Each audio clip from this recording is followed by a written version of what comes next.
Good evening all of you, good evening. तो जैसा कि आप सभी बच्चों को पता है कि हम लोग क्लास 9th का चैप्टर 6 लाइंस एंड एंगल्स, रेखाएं एवं कोण जो है चैप्टर पढ़ाई कर रहे थे। और इस चैप्टर में हमने लास्ट क्लास में पढ़ा था कोणों के प्रकार। ठीक है, इसमें हमने क्या पढ़ा था? तो हमने पढ़ा था कि जो कोण 90 डिग्री से छोटा होता है, 90 डिग्री से छोटा होता है उसे न्यून कोण कहते हैं। समकोण क्या होता है?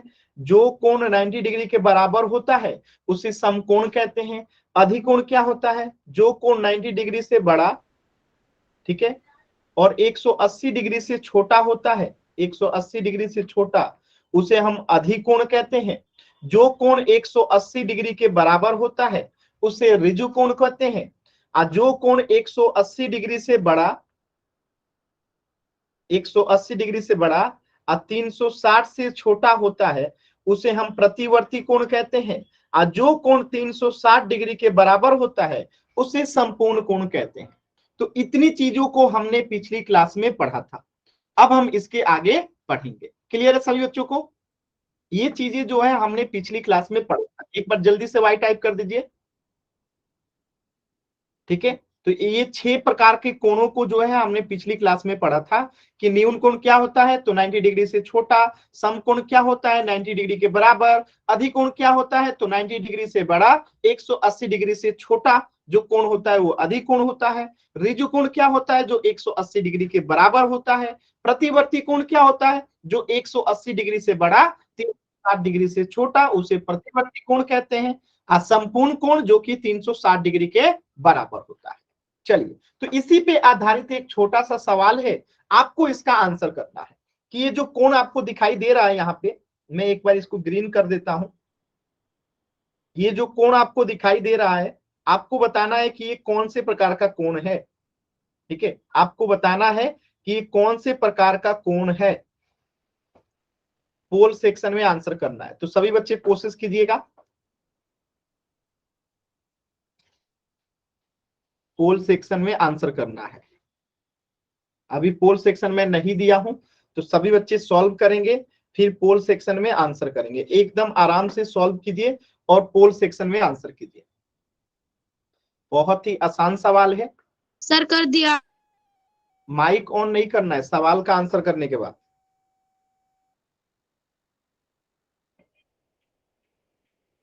कोशिश कीजिए सभी बच्चे। वेरी गुड, एकदम सही आंसर आ रहा है आप सभी बच्चों का। Very good.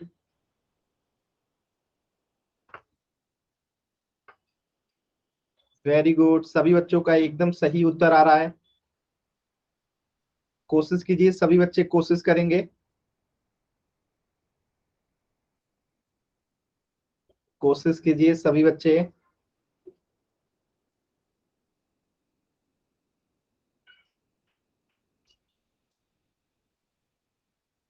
कोशिश करेंगे सभी बच्चे।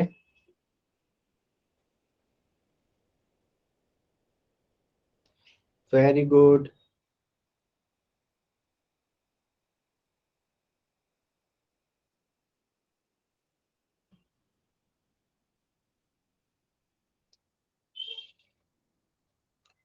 चलिए, लास्ट के 10 सेकेंड इस प्रश्न के लिए। लास्ट के 10 सेकेंड। 10, 9, 8, 7, 6, 5, 4, 3, 2, 1। ध्यान से देखिएगा, प्रश्न में कहा गया था कि ये किस प्रकार का कोण है। तो यहाँ पे देखिए, अगर मैं इसे सीधी रेखा खींच दूं, यहाँ पर अगर मैं एक सीधी रेखा खींच दूं तो आप कहेंगे कि ये कोण 90 डिग्री का है। अगर इधर जाएगा तो 90 से बड़ा हो जाएगा और इधर जाएगा तो 90 से छोटा हो जाएगा। तो ये तो इधर गया है यानी कि 90 से बड़ा है, और सीधा रेखा नहीं है, मतलब कि 90 और 180 के बीच में है। 90 और 180 के बीच वाले कोण को क्या कहते हैं? अधिकोण कहते हैं। इसीलिए इस प्रश्न का उत्तर क्या हो जाएगा? ऑप्शन डी, अधिकोण हो जाएगा। क्लियर है सभी बच्चों को? तो एकदम आसान सवाल है। चलिए, तो इस प्रश्न का उत्तर हो जाएगा ऑप्शन डी। सिर्फ 2 बच्चों का उत्तर गलत था, बाकी सभी बच्चों का उत्तर जो है एकदम सही था। चलिए, तो आज का हमारा टॉपिक है, ध्यान से देखिएगा, इंपॉर्टेंट टॉपिक है, टाइप्स ऑफ लाइन पढ़ेंगे। यानी कि हम क्या पढ़ेंगे, रेखाओं के प्रकार। और रेखाओं के हम 3 प्रकार को पढ़ेंगे। एक होता है प्रतिच्छेदी रेखा, ठीक है, दूसरा होता है समानांतर रेखा, और तीसरा होता है लंबवत रेखा। इन तीनों प्रकार की रेखाओं को हम 1 बाय 1 पढ़ेंगे। तो सबसे पहले पढ़ते हैं कि प्रतिच्छेदी रेखा क्या होता है। प्रतिच्छेदी रेखा क्या होता है, इंटरसेक्टिंग लाइन, यानी कि प्रतिच्छेदी रेखा क्या होता है। तो यदि दो रेखाओं में एक उभयनिष्ठ बिंदु हो तो वो प्रतिच्छेदी रेखा होता है।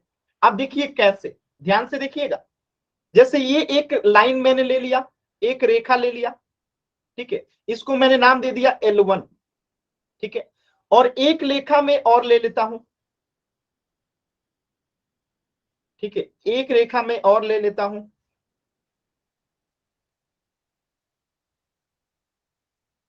और इसका नाम मैंने दे दिया L2।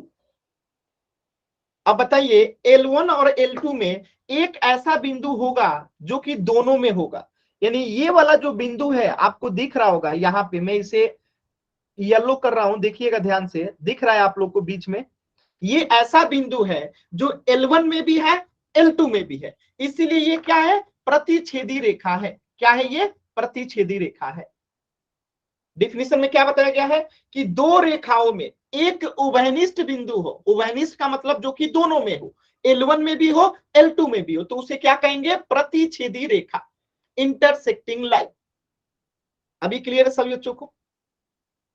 तो यहाँ पे L1 और L2 में एक बिंदु जो है क्या है, उभयनिष्ठ है, यानी कि दोनों में है, ठीक है, तो इसे प्रतिच्छेदी रेखा कहेंगे। यहाँ पे भी देखिए ये बिंदु जो है क्या है, दोनों में है, L1 में भी है, L2 में है, उभयनिष्ठ बिंदु है, कॉमन पॉइंट है, तो इसे हम इंटरसेक्टिंग लाइन कहते हैं। किसी बच्चे को डाउट है? अब देखिए अगर मैं दो रेखा ऐसे खींच दूं, बताइए क्या ये दोनों जो है इंटरसेक्टिंग लाइन है? नहीं है। क्यों? क्योंकि इन दोनों के बीच में कोई भी ऐसा बिंदु नहीं है जो कि दोनों में कॉमन हो, यानी कि उभयनिष्ठ हो, यानी कि दोनों में हो। तो ये जो होगा रेखा, प्रतिच्छेदी रेखा नहीं होगा। तो प्रतिच्छेदी रेखा के लिए क्या है, दोनों को एक दूसरे को काटना जरूरी है। अब देखिए ये दोनों को एक दूसरे को काटा नहीं है, लेकिन ये रेखा है, तो आपको तो पता ही है कि रेखा आगे फूकी बढ़ेगा, यानी ये इधर आगे जाते जाएगा, बढ़ते जाएगा, और ये जो है इधर आगे बढ़ते जाएगा, तो कहीं ना कहीं तो कटेगा ही, तो यहाँ पे कटेगा, तो इसे भी प्रतिच्छेदी रेखा ही कहेंगे। जब हमें दिख रहा है कि ये आगे जाके एक दूसरे को काटेगा ही काटेगा, यानी कि वो भी क्या होगा, प्रतिच्छेदी रेखा होगा। बात समझ में आया? अब देखिए ये था प्रतिच्छेदी रेखा। दूसरा प्रकार था आपका समानांतर रेखा। समानांतर रेखा क्या है कि प्रतिच्छेदी रेखा के एकदम अपोजिट है। यानी कि आपने अभी पढ़ा क्या कि अगर एक रेखा और दूसरी रेखा के मध्य में कोई ऐसा बिंदु हो, कोई ऐसा बिंदु हो जो कि उभयनिष्ठ हो, तो इसे तो हम प्रतिच्छेदी रेखा कहते हैं, ठीक है। ये क्या हो गया, ये तो प्रतिच्छेदी रेखा हो गया, ये हो गया प्रतिच्छेदी रेखा, ठीक है, प्रतिच्छेदी रेखा। क्यों? क्योंकि यहां पे एक बिंदु है, इसे उभयनिष्ठ बिंदु कहते हैं, उभयनिष्ठ बिंदु कहते हैं, ठीक है।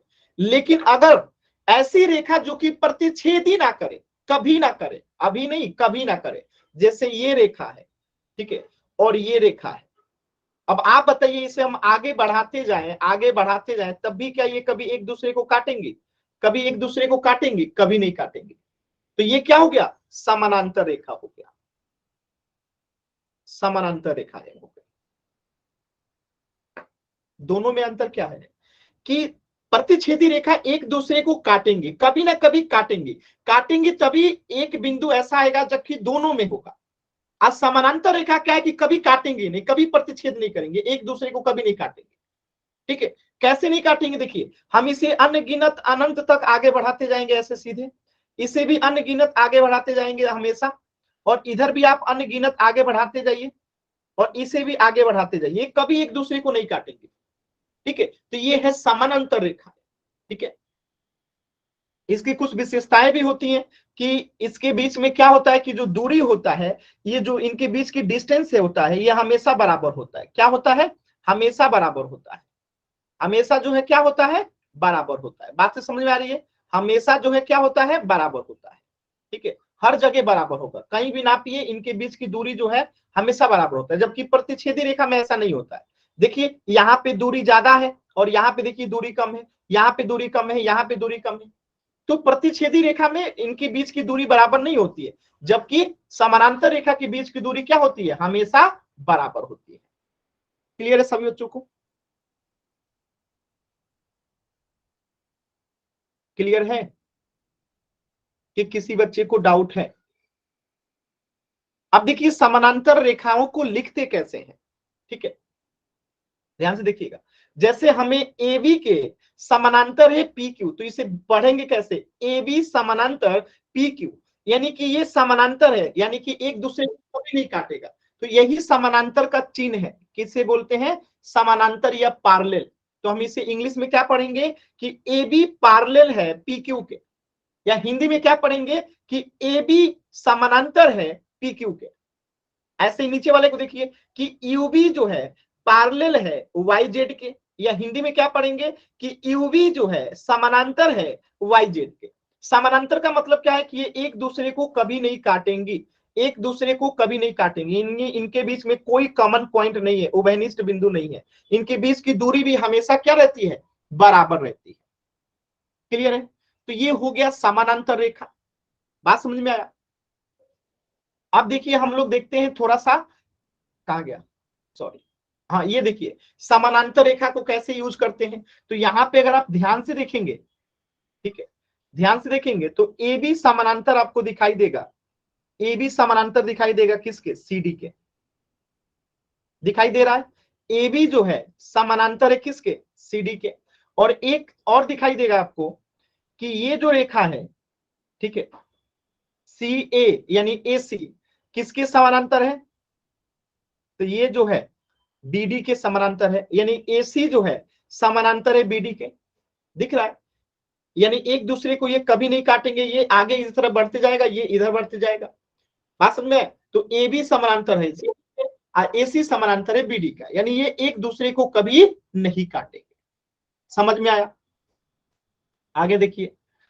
अब देखिए एक तीसरी प्रकार की रेखा होती है लंबवत रेखा, जिसे हिंदी में इंग्लिश में कहते हैं परपेंडिकुलर लाइंस, यानी कि प्रतिच्छेदी रेखा ही होती है। जैसे अगर मैं ऐसे कर दूं और ऐसे कर दूं और मैं आपसे कहूं कि ये L1 है, एक मिनट, मैं आपसे बोल दूं, एक मिनट यार, मैं बोलूं कि ये L1 है और ये जो है L2 है, तो आप इसे देखते ही क्या कहेंगे कि ये प्रतिच्छेदी रेखा है। क्यों प्रतिच्छेदी रेखा है? क्योंकि यहाँ पे एक कॉमन पॉइंट है, यानी L1 में भी है L2 में भी है, तो ये तो प्रतिच्छेदी रेखा है ही, लेकिन इसका एक पार्टिकुलर नाम है, यानी ये प्रतिच्छेदी रेखा ऐसा है जिसको हम कहते हैं लंबवत रेखा।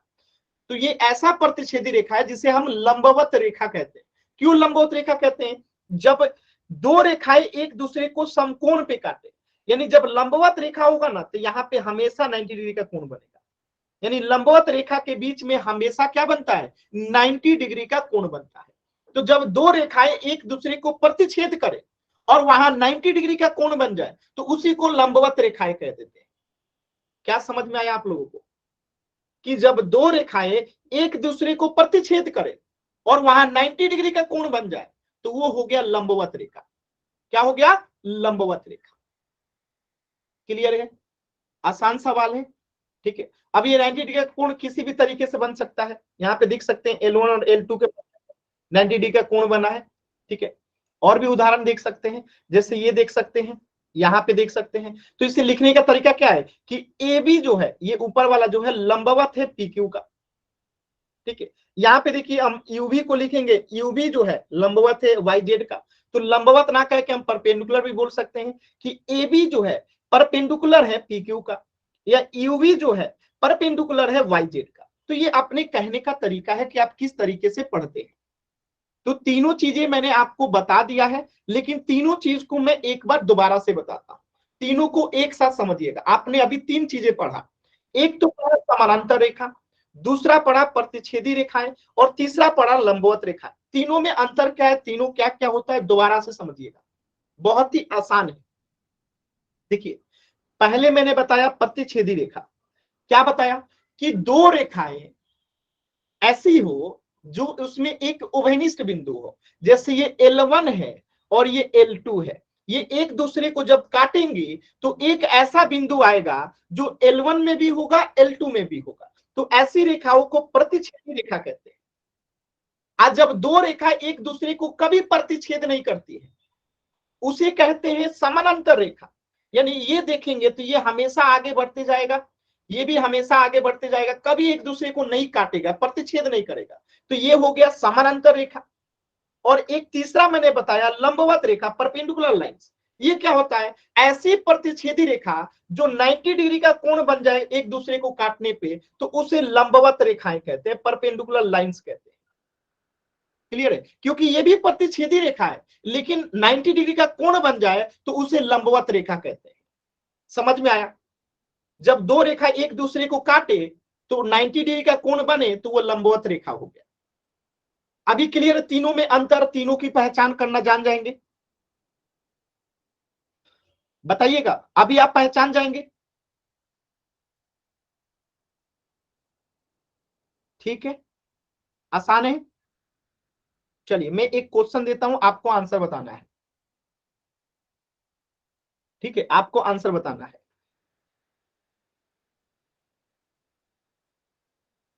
अरे यार, ध्यान से देखिएगा।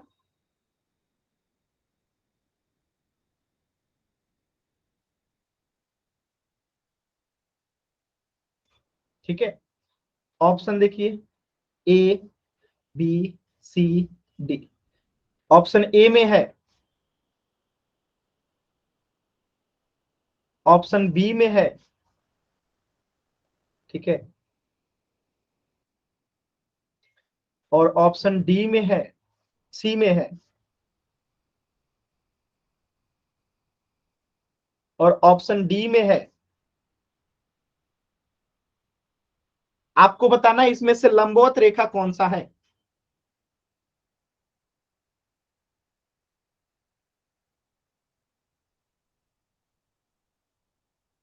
Very good answer. कौन सा है? डी है। Very good. जब दो रेखाएं एक दूसरे को 90 डिग्री पे काटती हैं तो उसी को लंबवत रेखाएं कहते हैं। चलिए एक पोल सेक्शन में आंसर कीजिए। आप लोग को पोल सेक्शन में आंसर करना है तो लीजिए, पोल सेक्शन में ही कीजिए। आप लोगों की इच्छा हो और मैं पूरा ना करूं ऐसा थोड़े होगा। चलिए पोल सेक्शन में कीजिएगा। अभी पोल मैं नहीं दिया हूं तो पहले क्वेश्चन को ध्यान से पढ़िए, फिर मैं जैसे ही पोल दूंगा उसमें आंसर कीजिएगा। एकदम ध्यान से। आपको इसमें से चारों में से लंबवत रेखा को पहचानना है। इसमें से चार में से एक ऐसा है जो कि लंबवत रेखा है, बताइएगा। इसमें से एक ऐसा है जो कि लंबवत रेखा है। देखिए कुछ बच्चे जल्दबाजी में गलती कर रहे हैं। लंबवत रेखा की पहचान 90 डिग्री की कोण होती है। लंबवत रेखा की पहचान 90 डिग्री की कोण होती है जब दो रेखाओं के मध्य या दो रेखाओं के प्रतिच्छेद करने पे 90 डिग्री का कोण बने, वही लंबवत रेखाएं होती हैं। सभी बच्चे पोल सेक्शन में आंसर करेंगे। बताने की भी बाद भी कुछ बच्चे गलत कर रहे हैं, इसका मतलब वो क्लास ध्यान से सुन ही नहीं रहे हैं। सिर्फ क्लास में जुड़े हैं, वो क्लास को सुन नहीं रहे हैं। कोशिश कीजिए सभी बच्चे।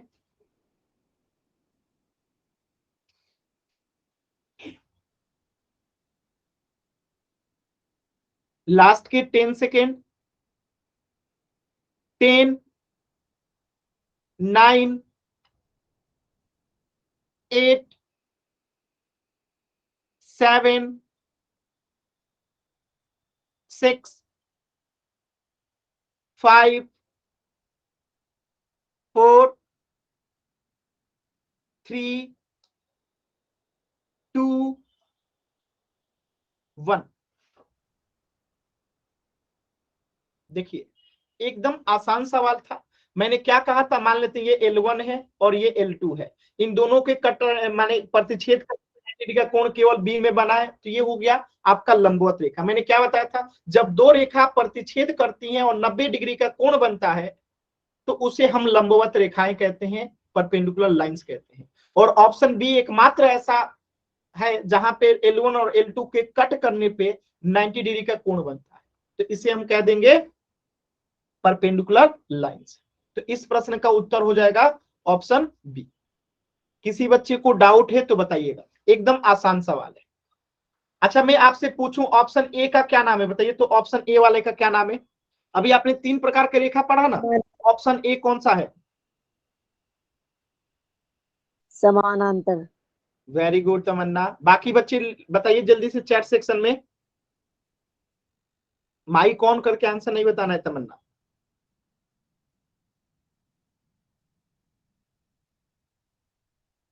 अशोक शर्मा नाम से जो बच्चा है, देखिए आपस में बातचीत करेंगे, मैं क्लास से बाहर कर दूंगा।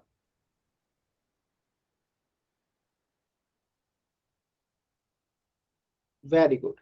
समानांतर रेखा है, क्योंकि ये एक दूसरे को कभी भी कट नहीं करेगा, तो इसी को हम कहते हैं समानांतर रेखा। ऑप्शन सी वाले का नाम बताइए तो। ऑप्शन सी वाला कौन सा है? ऑप्शन सी, ऑप्शन सी,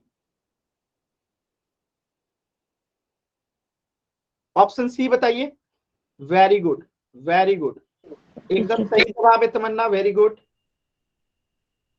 क्या है ये? प्रतिच्छेदी रेखा है, इंटरसेक्टिंग लाइन है, प्रतिच्छेदी रेखा। ऑप्शन डी बताइए, ऑप्शन डी बताइए कौन सा रेखा है?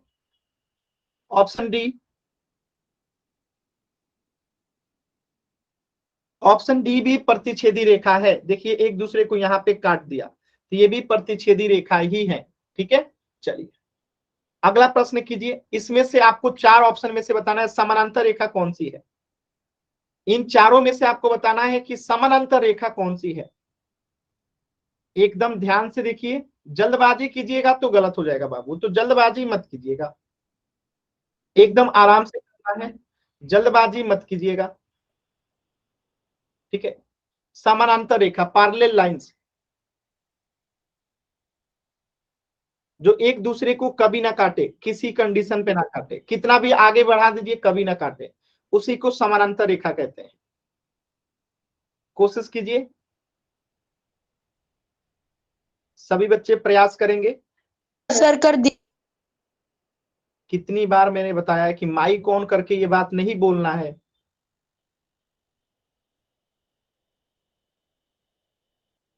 कोशिश कीजिए।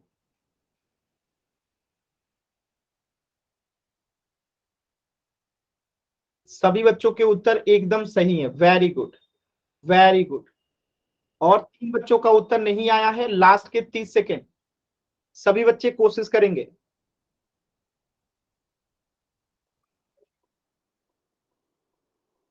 लास्ट के 20 सेकेंड, कोशिश कीजिए, सभी बच्चे आंसर करेंगे। लास्ट के 10 सेकेंड, 10, 9, 8, 7, 6, 5, 4, 3, 2, वेरी गुड। देखिए सिर्फ एक बच्चे का उत्तर गलत है, बाकी सभी का सही है। समानांतर रेखा जो कि दूसरे को कभी कट ना करे, तो इन दोनों को आगे बढ़ाते जाइए, कभी कट नहीं करेगा, यानी ऑप्शन डी जो है क्या है? समानांतर रेखा है। अच्छा ऑप्शन सी का नाम बताइए तो, ऑप्शन सी कौन सा रेखा है? ऑप्शन सी जो है कौन सा रेखा है? ऑप्शन सी कौन सा रेखा है? ऑप्शन सी में कौन सी रेखाएं हैं? लंबवत। लंबवत। वेरी गुड, लंबवत रेखा है। तो याद रखिएगा, लंबवत रेखा के मध्य में हमेशा क्या बनता है? 90 डिग्री का कोण बनता है। कितने डिग्री का कोण बनता है? 90 डिग्री का कोण बनता है, याद रहेगा। अगर आपसे मैं पूछूं कि लंबवत रेखाओं के मध्य कितने डिग्री का कोण बनता है, तो 90 डिग्री का कोण बनता है। ठीक है, बात समझ में आया?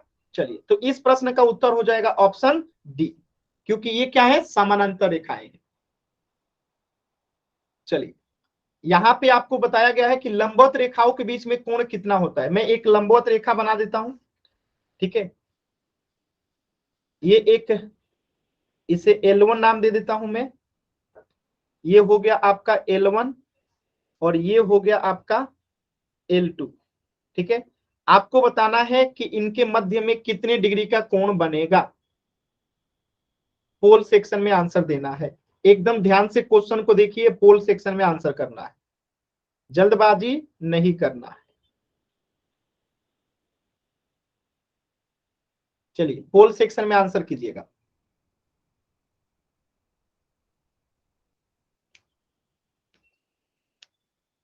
लंबवत रेखाओं के बीच में कितने का कोण होता है?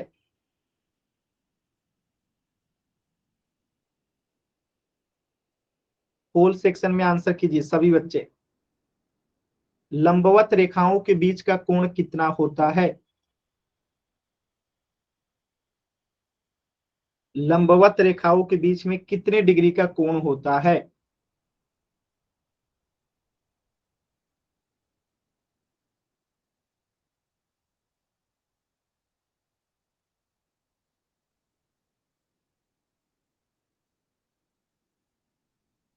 Very good answer. और दो बच्चों का उत्तर नहीं आया है। लास्ट के 10 सेकेंड। 10, 9, 8, 7, 6, 5, 4, 3, 2, 1। एक बच्चे का उत्तर नहीं आया है। देखिए कैसे करेंगे। आपको पता है कि ये लंबवत रेखाएं क्यों हैं? क्योंकि इनके मध्य में 90 डिग्री का कोण बनता है। तो यहाँ पे पूछा है लंबवत रेखाओं के बीच का कोण हमेशा 90 डिग्री होता है, इसीलिए इसे लंबवत रेखा कहते हैं। ठीक है, तो इस प्रश्न का उत्तर हो जाएगा ऑप्शन बी। अगला प्रश्न करें। किसी को भी डाउट है तो माइक ऑन करके पूछ लीजिएगा। किसी भी बच्चे को डाउट है तो माइक ऑन करके पूछ लीजिए। अगला प्रश्न करें।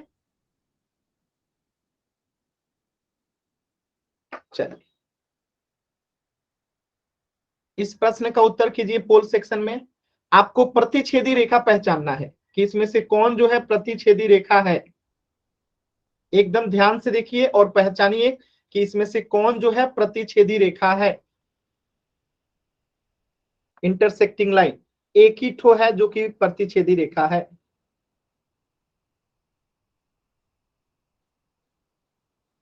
सभी बच्चे आंसर करेंगे।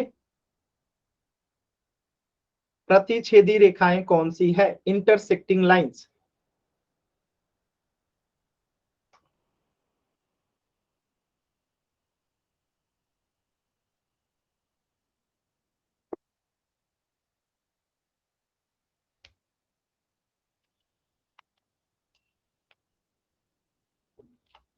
इंटरसेक्टिंग लाइंस प्रतिच्छेदी रेखाएं। अब तक सभी बच्चों का उत्तर एकदम सही आया है। दो बच्चों का उत्तर अभी तक नहीं आया है, बाकी सभी का उत्तर एकदम सही है। किसी भी बच्चे का गलत उत्तर नहीं हुआ है। लास्ट के 10 सेकेंड। 10, 9, 8, 7, 6, 5, 4, 3, 2, 1। देखिए तो इस प्रश्न का उत्तर होगा ऑप्शन ए, क्योंकि ये बाकी तीनों ऑप्शन में जो दिया गया है बी, सी और डी, कौन सा रेखा दिया गया है? समांतर। ठीक है, बाकी तीनों में जो है समांतर रेखा है और केवल ऑप्शन ए में जो है इंटरसेक्टिंग लाइंस है, यानी कि प्रतिच्छेदी रेखाएं हैं। तो इस प्रश्न का उत्तर हो जाएगा ऑप्शन ए। क्लियर है सभी बच्चों को? अगला टॉपिक पढ़ें। आसान था एकदम। किसी भी बच्चे को कुछ भी डाउट है तो माइक ऑन करके पूछ सकते हैं। अगला टॉपिक स्टार्ट करें। तो ये बहुत आसान टॉपिक था, आप लोगों को आसानी से समझ में आ गया। चलिए अगला प्रश्न स्टार्ट करते हैं। अगला मतलब कंसेप्ट है आपका कंप्लीमेंट्री एंड सप्लीमेंट्री एंगल्स। क्या है? Complementary and supplementary. हिंदी में कहते हैं कंप्लीमेंट्री को पूरक, सप्लीमेंट्री को संपूरक। बहुत ही आसान टॉपिक है, आपको मजा आएगा। देखिए मैं आपको अगर सरल भाषा में समझाऊं, जल्दी में समझाऊं, देखिए एकदम आसानी से एक लाइन में समझिए, फिर डिटेल में समझाता हूं। पूरा कोण क्या होता है? जब दो कोणों को जोड़ने पे, जब दो कोणों को जोड़ने पे, ठीक है, दो कोण को जोड़ने पे कितना आ जाए? 90 डिग्री आ जाए तो उसे पूरा कोण कहते हैं। आज जब दो कोण को जोड़ने पे, जब दो कोण को जोड़ने पे 180 डिग्री आ जाए तो उसे संपूरक कोण कहते हैं। क्या समझे? एकदम आसान। जब दो कोणों को जोड़ने पे 90 डिग्री आ जाए तो पूरक कोण, जब दो कोणों को जोड़ने पे 180 डिग्री आ जाए तो समपूरक कोण। अब इसको हम पढ़ते हैं डिटेल में। देखिए, पूरक कोण कंप्लीमेंट्री एंगल्स क्या होता है? जब किसी भी दो कोणों का योग 90 डिग्री के बराबर होता है तो वे पूरक कोण कहलाते हैं। जैसे यहां पे मान लेते हैं कि ये बी नॉट है और ये ए नॉट है, ठीक है। ए नॉट बी नॉट मतलब क्या है कि ये कोण ए है, एक कोण बी है, या ए डिग्री या बी डिग्री, यानी ए डिग्री और बी डिग्री को जोड़ने पे 90 डिग्री हो गया तो ये पूरक कोण होगा। अब ये ए डिग्री कुछ भी हो, ए डिग्री को मान लेते हैं 40 डिग्री, तो गारंटीड है कि अगर इसे पूरक होना है तो 50, ये बी कितना होगा? 50 डिग्री होगा ही होगा। अगर ए 50 है तो बी को 40 होना पड़ेगा, अगर ए 30 है तो बी को 60 होना पड़ेगा, अगर ए 70 है तो बी को 20 होना पड़ेगा।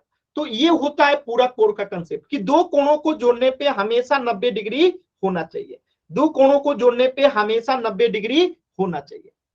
बात समझ में आया? जैसे देखिएगा, ठीक है। तो पूरक कोण हमेशा युग्म में होते हैं, यानी अकेले कोई पूरक कोण है, जैसे मैं कह दूं 40 डिग्री, क्या ये पूरक है? नहीं। तो 40 डिग्री किसका पूरक है? 50 डिग्री का। इसी प्रकार मैं पूछूं 50 डिग्री किसका पूरक है, तो आप कहेंगे 40 डिग्री का। इसी प्रकार मैं कहूं कि 70 डिग्री किसका पूरक है, तो 20 डिग्री का। मैं पूछूं कि 55 डिग्री किसका पूरक है, आप क्या बताएंगे? बताइए तो 55 डिग्री किसका पूरक है?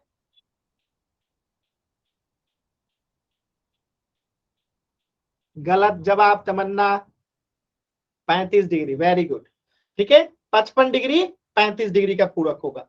आसान है, आसान है एकदम। आप लोग कर पा रहे हैं, समझ पा रहे हैं कैसे करना है? चलिए आगे देखिए। जैसे 27 डिग्री और 63 डिग्री क्या है? 90 डिग्री है, तो ये क्या होंगे? एक दूसरे के पूरक होंगे। ये एक दूसरे के क्या होंगे? पूरक होंगे। क्लियर है? अब मैं एक सवाल देता हूं, आपको आंसर करना है। यदि दो पूरक कोण में से एक कोण का मान 68 डिग्री है तो दूसरा कोण बताइए कितना होगा? अगर दो पूरक कोण में से एक का मान 68 डिग्री है तो दूसरा कितना होगा? Very good. तो क्या करेंगे? 90 में से 60 डिग्री घटा 68 डिग्री घटा देंगे तो आएगा 22 डिग्री, यानी कि 22 डिग्री होगा दूसरा कोण। तभी तो ये एक दूसरे के पूरक होंगे, 68 और 22। ठीक है, आसान था, आसान था ना? किसी को कोई मुश्किल तो नहीं लगा? मुश्किल नहीं है ना? चलिए एक सवाल का और जवाब दीजिएगा, बहुत ही आसान सवाल है। ठीक है, चलिए अगर मैं लिख दूं यहाँ पे 65 डिग्री का पूरक कोण बताइए तो क्या होगा? 65 डिग्री का पूरक कोण बताएंगे?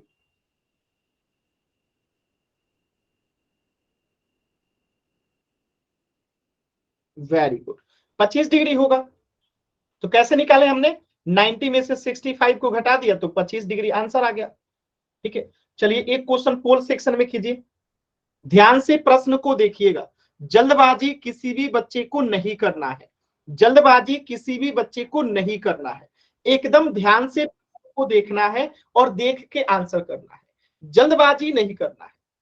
आपने अभी जो पढ़ा है उसी पे आधारित ये सवाल है। ठीक है, अभी आपने जो पढ़ा उसी पे आधारित ये सवाल है। आपको बताना है कि 23 डिग्री और 67 डिग्री कौन सा कोण होगा पोल सेक्शन में।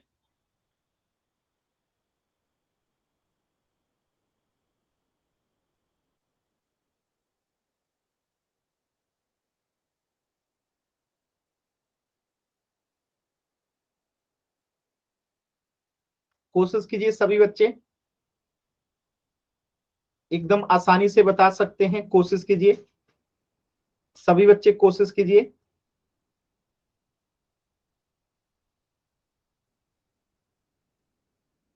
देखिए दो बच्चे जल्दबाजी में गलत करते हैं, तीन बच्चों का जल्दबाजी में गलत हो गया।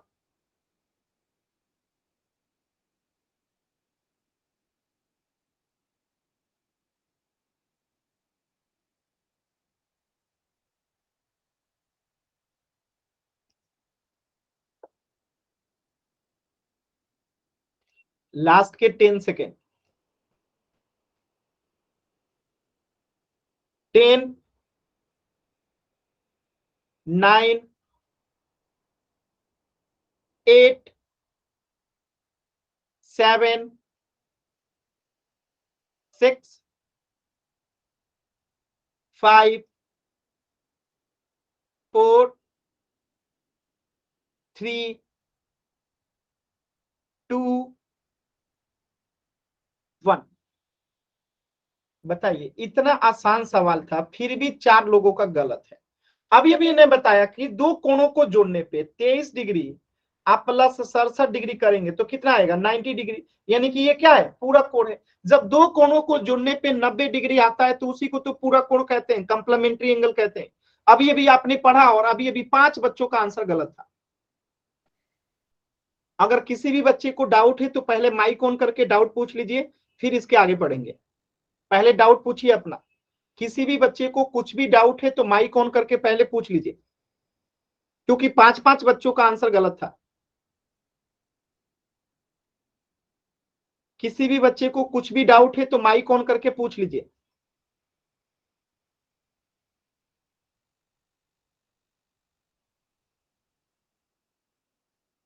एक बार और समझा दो सर। आपको क्या नहीं समझ में आई ये तो बताइए। दो कोणों को जोड़ने पे अगर 90 डिग्री आता है तो उसे पूरक कोण कहते हैं। इसमें ऐसा कौन सा चीज है जो आपको नहीं समझ में आ रहा है? एक लाइन का कंसेप्ट है, तुम्हें इसमें 2 लाइन कहां से समझाऊं? जब दो कोणों को जोड़ते हैं तो 90 डिग्री आता है तो उसे पूरक कोण कहते हैं। मैं इसमें एक बार और क्या समझाऊं? पूछिएगा कुछ कि आपको क्या नहीं समझ में आ रहा है। किसी भी दो कोण को जोड़ने पे अगर 90 डिग्री है तो वो पूरक कोण है। अभी भी डाउट है? No sir. सिंपल, बस आपको एक बार पूछना है, खत्म। कि जब दो कोणों को जोड़ने पे 90 डिग्री आता है तो उसे पूरक कोण कहते हैं। बस ये हमेशा याद रखिए कि किसी भी दो कोणों को जोड़ने पे 90 डिग्री आया तो वो पूरक कोण है, किसी भी प्रकार से। तो इस प्रश्न का उत्तर हो जाएगा ऑप्शन ए। अब देखिए मैं यहाँ पे बना रहा हूं, ध्यान से समझिएगा। जैसे मैंने एक यहां पे बना दिया और एक यहां पे बना दिया,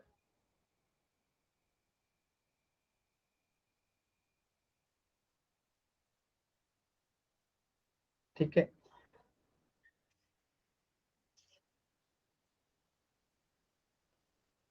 मैं कह रहा हूं कि ये एक कोण जो है 75 डिग्री का है और एक कोण जो है 15 डिग्री का है, ठीक है। तो ये क्या होगा, ये कौन से प्रकार का कोण होगा, आप बताइए। बताइए एक बार सभी बच्चे, पूरक पूरक बताइए सभी बच्चे। पूरक कोण होगा। क्यों पूरक कोण होगा? क्योंकि 75 में अगर 15 जोड़ेंगे तो 90 डिग्री आएगा। और जब दो कोणों को जोड़ने पे 90 डिग्री होता है तो उसे पूरक कोण कहते हैं। आसान है भाई, एकदम आसान है, सिंपल सवाल है, ठीक है। अब देखिए, अगर मैं इसी को ऐसे कर दूं, ठीक है,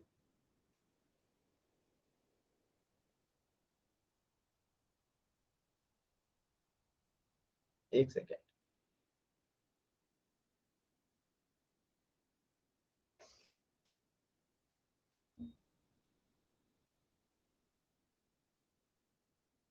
देखिएगा, ठीक है।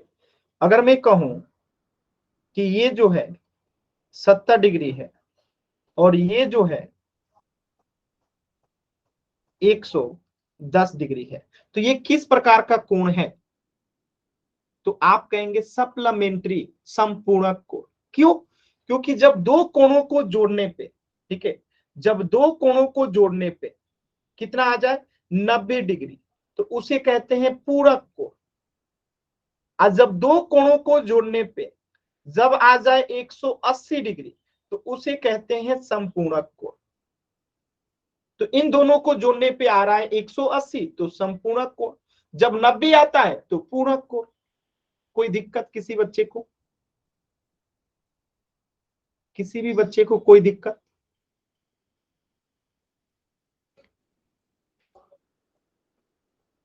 कहीं पे भी किसी भी बच्चे को कुछ भी डाउट है तो पूछ लीजिए, मन में डाउट नहीं रखना है। क्लियर है? चलिए अब मैं एक सवाल देता हूं, आपको चैट सेक्शन में आंसर करना है। सवाल है आपके सामने कि दो पूरक